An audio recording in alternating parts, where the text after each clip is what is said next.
Hi, I'm Stefan, the BMW DIY guy, and does your intake temperatures get you down? Well, it's time to wrap all of our intake pipes in a BMW M2, M3, or M4.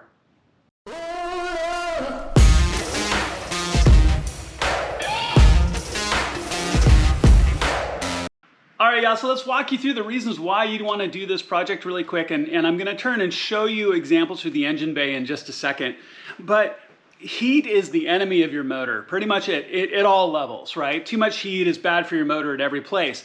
But especially with turbo-driven cars where air temperature means everything. Your IATs, or intake air temperature, the lower the air temperature, the more horsepower you're going to get. You can take the same car and put it on the dyno on a cold day in the middle of winter and the hottest day in the middle of summer, and no other changes, same fuel, and you're going to have significantly higher horsepower on the cold day. So the colder you can get the air, the better. And throughout the entire system, everything you can do to reduce your IATs gives you real-world horsepower. Now, this is one of the reasons why the BMW S55 motor has a charge cooler on top. Where the N55 motors were air-cooled and they had a radiator on the front, the S55s have a charge cooler where they're actually cycling up and actually running coolant up through your air cooler or up through the charge cooler to bring your IATs down even further. But when you look at the motor design itself, I really love BMW, but there's a couple of places where you look at it where all of your IATs are naturally going to pick up temperature. They're just going to absorb the ambient temperature in your engine bay. So let's turn and look at the motor here really quick, and I'll walk you through all the different pieces and why we're actually going to wrap all of those intake pipes. Okay, so let's go ahead and take a look at our motor and kind of familiarize ourselves with all the different components. So first of all, you've got, in the S55, you have two air boxes, one on this side and one on this side, and bringing in fresh air to both of the turbos. So you have a very long intake pipe here, and you have another intake pipe. It's shorter, but here as well. Now, what you also have with the twin turbos, you have two charge pipes here on top, and then on the other side, and this is your charge cooler, on the other side that you can see right here, just the very top of, is a J pipe, or a shorter, wider, it looks like a J. It's a J pipe. So when you look at all of the fresh air coming into your motor and all of the air going into the engine itself, everything comes through those pipes. Now, this is where a little bit of a design issue comes in. Now, on this side of your car in the S55, you have both turbos. So you're talking, 1,000+ degrees on the turbos, and underneath that, down underneath, are your two downpipes, which can be 1,500, 1,600 degrees. Well, what's sitting between those two is your intake pipe for one of your air boxes. Sitting directly in front of that is the other intake pipe for your air box. Sitting right over the top of all of that are your charge pipes. So everything in your car depends on getting this as cold as possible, as you can possibly can, and they're sitting right on top of your turbos and your downpipes. So they're naturally, ambiently going to pick up quite a bit of temperature. So something you want to take a look at as we do all of this is, how do you reduce the temperature through all of this? How do you bring those temps down? Now, I have two other videos in the series. I've got my turbo blankets on either side, which are very difficult to see from here, but make sure to go check out that video. I also have a video of wrapping the downpipes themselves with Funk Motorsports thermal blankets to help bring those temperatures down too. The more temperature you can keep in your exhaust, the better. It exits your car faster, and it gets more of that heat out the back instead of ambiently up into your engine bay. Okay, does that make sense? So when we look at this, the charge cooler is never going to do better than ambient temperature. Now, what does that mean? That means if it's 50 degrees outside, the coldest it can possibly get it is 50 degrees. You're never going to get below that. This is cooling the air, not refrigerating the air. There actually are a few cars out there under special circumstances with a charge cooler like this that will actually route refrigerant through the charge cooler. So this will be cooler than ambient. So that is the only way you're going to get your IATs to ambient or lower. So it's all about delta. What's the delta? What's the difference between ambient air temperature and the air temperature going into the car? And you want that as close as you can to ambient. There's a great chart out there that talks about horsepower and temperature. When you look at it, and it'll go either direction, but it's 10 degrees equals 1% of horsepower. So when you look at this, if you can bring your air temperature going into your motor down 10 degrees, then you are going to gain back 1% of horsepower. And that doesn't necessarily sound like a lot, but it adds up over time. If you can bring all of your temperatures down, if you can get your exhaust temperatures up as they're going out with the blankets, if you can get your IATs down, everything is going to bring in more power. That's why race cars do it. They line their entire engine bays. They line all of the heat-sensitive components, especially all of the air intakes and the like, to control that temperature and to give them as cold as possible. So as we look at this, I'm going to be using the Funk Motorsports thermal wrap throughout everything. Now you've got two different options for all of these, and I'm going to be looking to wrap all of my pipes. You can get it in gold or silver. I couldn't do gold. Gold is slightly more effective than silver. When you look at it, when you look at the statistics, their gold wrap is slightly better in resisting heat than the silver, but I just couldn't do gold. Plus, in addition, if you look in some of the places already, you can see, like for example, back there, the silver wrap that goes around different parts of the engine bay already from the OEM to help shield off temperature. So it's all going to match. So yes, I'm going to be using silver wrap on absolutely everything. Plus, it matches some of my other highlights, and if I make any other changes, they'll be in silver. So I'm going for both functionality and appearance. Okay, so what we're going to do in all of this is take all of these pipes out. Now, one quick additional note. I'm going to be doing this also as part of the process of changing out my charge pipe and J pipe. So I'm going to show that process. If you are doing this on the OEM pipes and you're not changing out your pipes at the same time, I would not change out, I would not wrap the J pipe. If you have your OEM J pipe, it has a single-use clip or connection that keeps it in place that you have to pull to get off. If you don't intend on changing your pipes, I wouldn't do the J pipe because then you'd have to buy a new one and have to deal with all that hassle. Now, I do also highly recommend that you do this at the same time that you're changing all of these. Since you're going to have it all apart, you might as well do it all anyway. All right, so here's the back charge pipe you can see from Keys Motorsports. I'm doing this as a combination effort as I change out my charge pipes in J pipe, but it's separate from this wrapping effort. I'm just doing the both at the same time to save the time. But as you can see, I've got it completely wrapped in the thermal tape, and I will walk you through this whole process of what it's like to wrap these. You'll be surprised, it's easier than you think when you go through this, and I'll show you how you get all of your pipes out. All right, so one of the very first things you want to do is go ahead and take off the top plastics. There are 3 quarter-turn nuts on each, so just turn them quarter counterclockwise. In the corners, you're going to have those little plastic rivets, so pull out the center pin of the rivet, and then the rest of the rivet will come out. Then take and set those both safely aside. Really quickly, your positive battery post is here, and it's going to be uncovered, so always make sure to cover it with a rubber glove or something similar, because the ends of your carbon fiber strut are metal, and you wouldn't want to touch it. That would be bad. Okay. Then you have 13mm bolts holding down your carbon strut. You'll see them up here at the top once your plastics are off, and you've got the 2 shorter ones in the front. Remember that the 2 in the front are shorter, and the ones in the back are longer. So don't mix them up when you go ahead and put it back. So go ahead and pull both of those covers off and pull your carbon fiber strut off and set it safely aside. Okay, so once you have all the 13s out, you can take your carbon fiber strut off. Don't forget your 10mm bolt right here that secures the reservoir to the strut itself. Okay, so go ahead and take this and just slide it off. You can slide it out this side without having to take anything else off. So go ahead and set this safely aside. All right, so easy next steps. Go ahead and just take your vanity cover off. It's just on rubber posts. So go ahead and pull that up and set it aside. Then what we're going to want to do is go ahead and take the air box off next. So you depress the little clip and the sensor will come out, and you can just take this and set it aside. Then loosen up the hose clamp on your air box, and your air box sits on a series of rubber posts. So once it's loose, you can back, with this accordion compression here in the pipe, you can back the pipe off and pull the air box out. Now when you do so, a really quick word of caution: don't put too much back pressure on this pipe.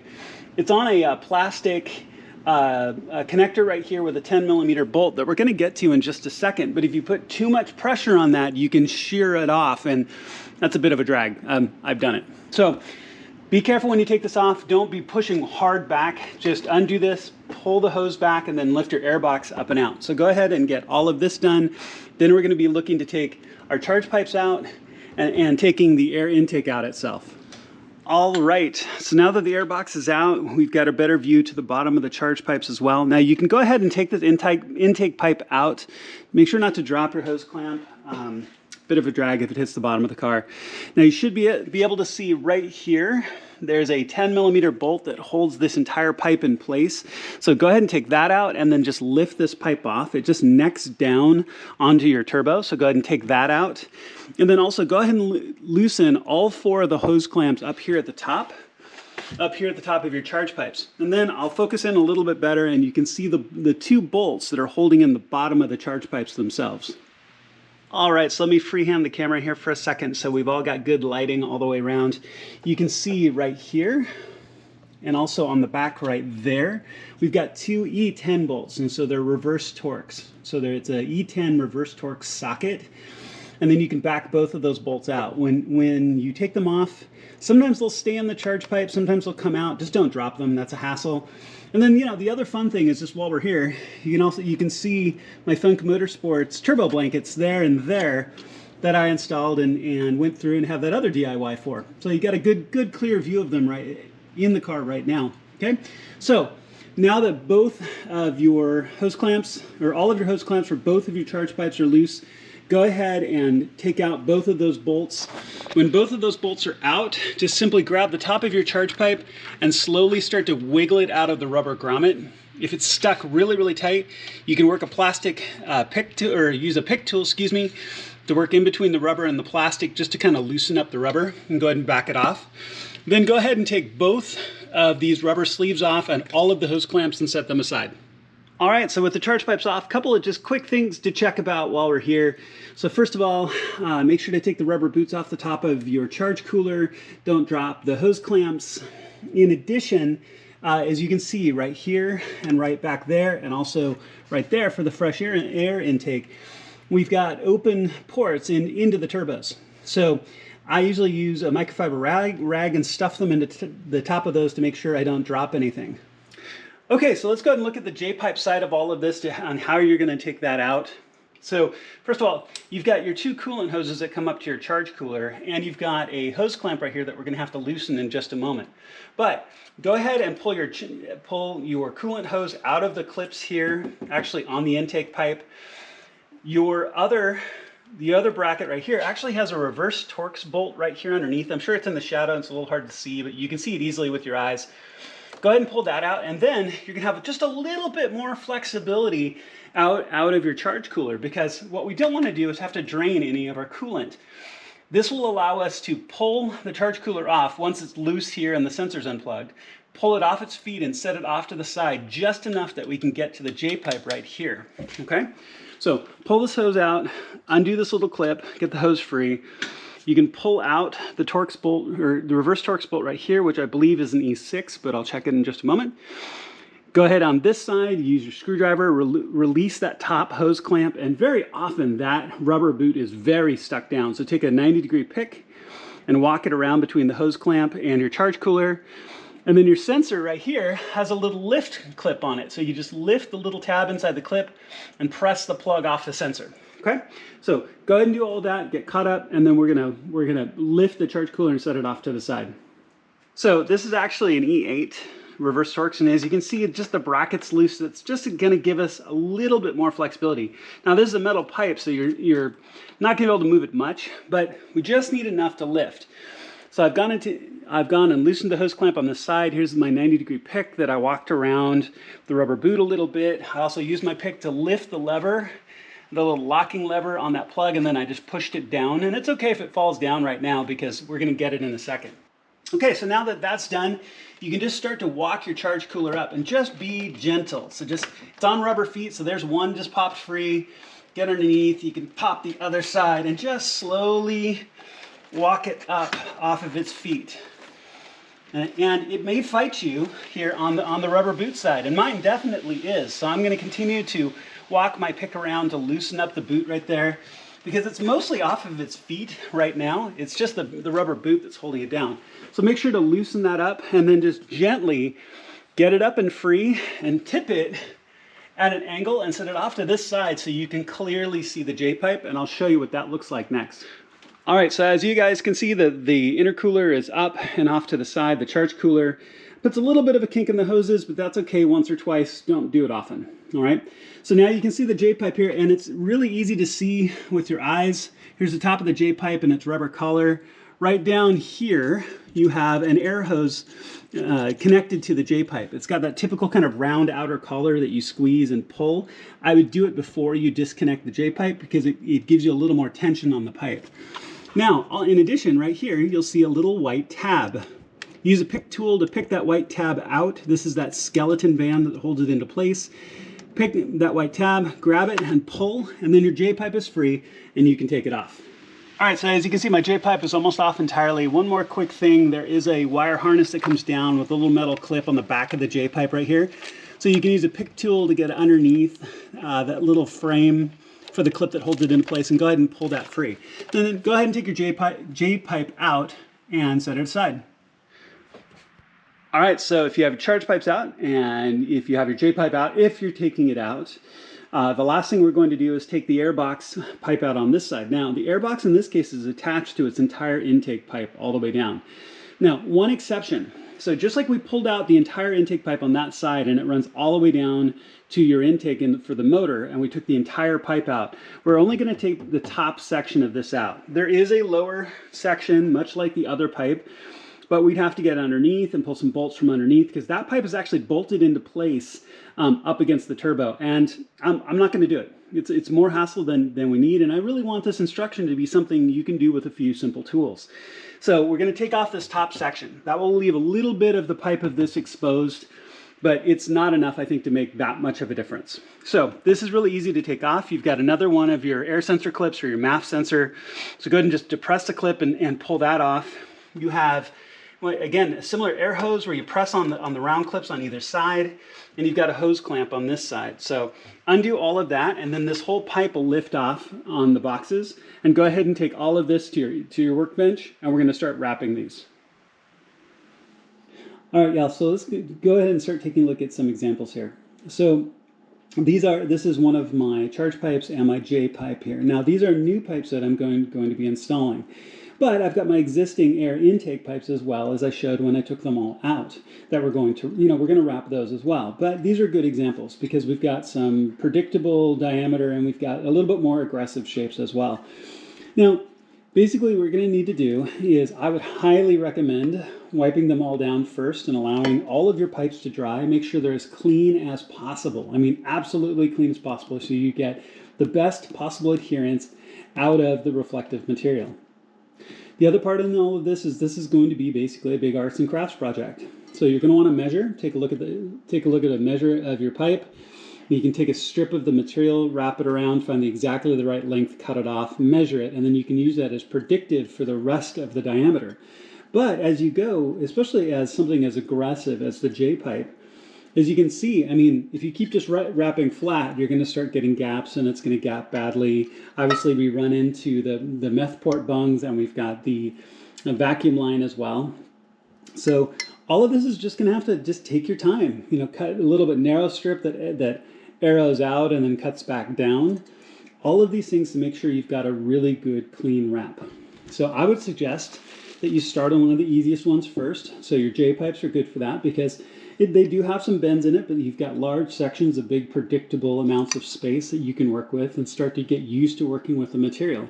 And so for example, in this end, I would not wrap the gap right here, but because that's where the bolt is going to fit in.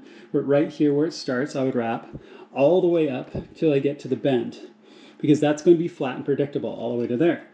This section is going to be flat and predictable the whole way, and so on. And then you just have to make sure to cut custom sections to start covering those triangular pieces as they go around the bend. It's a perfect place to start. So wipe them down with isopropyl alcohol first. Make sure that they're nice and neat and clean.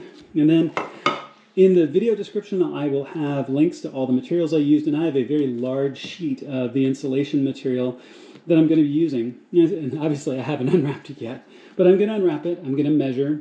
I'm going to take off a long narrow strip with a sharp pair of scissors, measure to my pipe, and start to wrap it. So I'll show you several examples as we move along. Obviously there are a tremendous number of pipes to wrap, and so I'm going to do I'm gonna give you examples of how to do it and show you how you can do this yourself.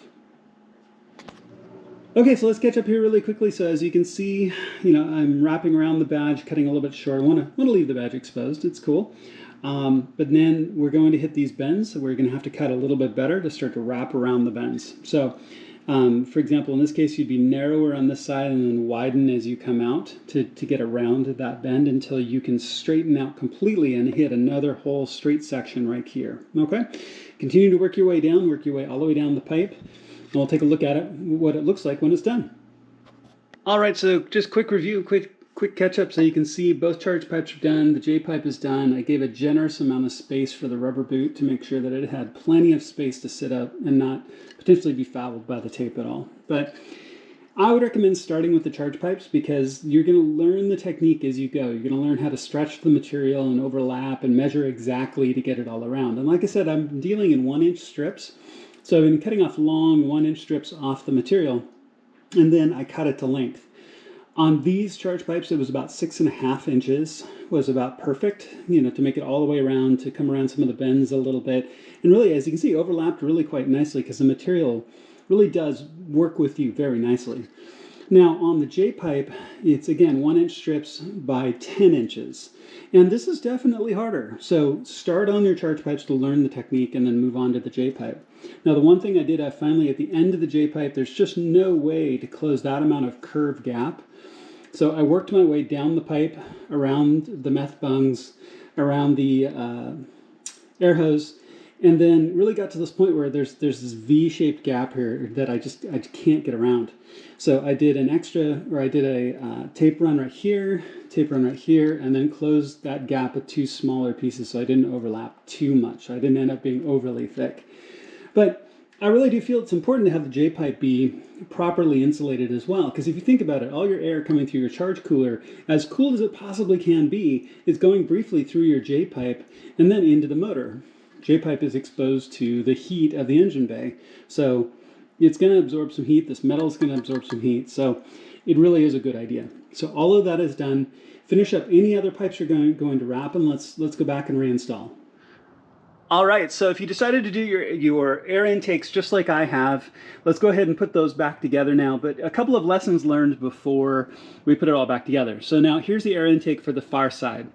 Now, if you notice, first of all, I started from the bottom and worked my way up. That makes all the lips of the tape, if you have any moisture that comes down, it's going to drip down rather than drip in, okay?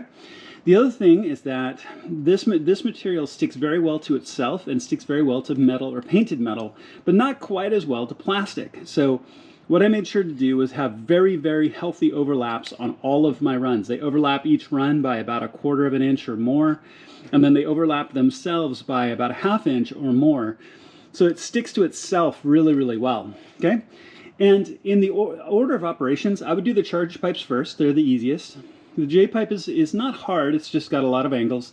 And then these air intakes, again, once you get used to working with the material, it's not hard, but it's just you kind of learned it as you go. This is a growing diameter the whole time as you go up, so you've got to cut each one a little bit different. And then as you start working around this double bend, and this has this dent in the side of the plastic, you know, all of this, by the time you get to this is easy, but I would do this and the other one last. Let's look at that one again really quickly as well. So this one, I'm not going all the way around. You've got this big divider in between the two. So these are all separate individual strips that start here and go around. Again, I've overlapped in a very healthy fashion to make sure that this adheres to itself very well. I also have a roller as well that I used, and I used the roller to make sure it's stuck down very, very well. You can see this is where your coolant hose is going to go with that groove track. So I made sure I cut around all of those little hook fingers that's going to hang on to the coolant hose. And as well for your air hose too, I've given it enough room that that hose can clip on and not be interfered with at all.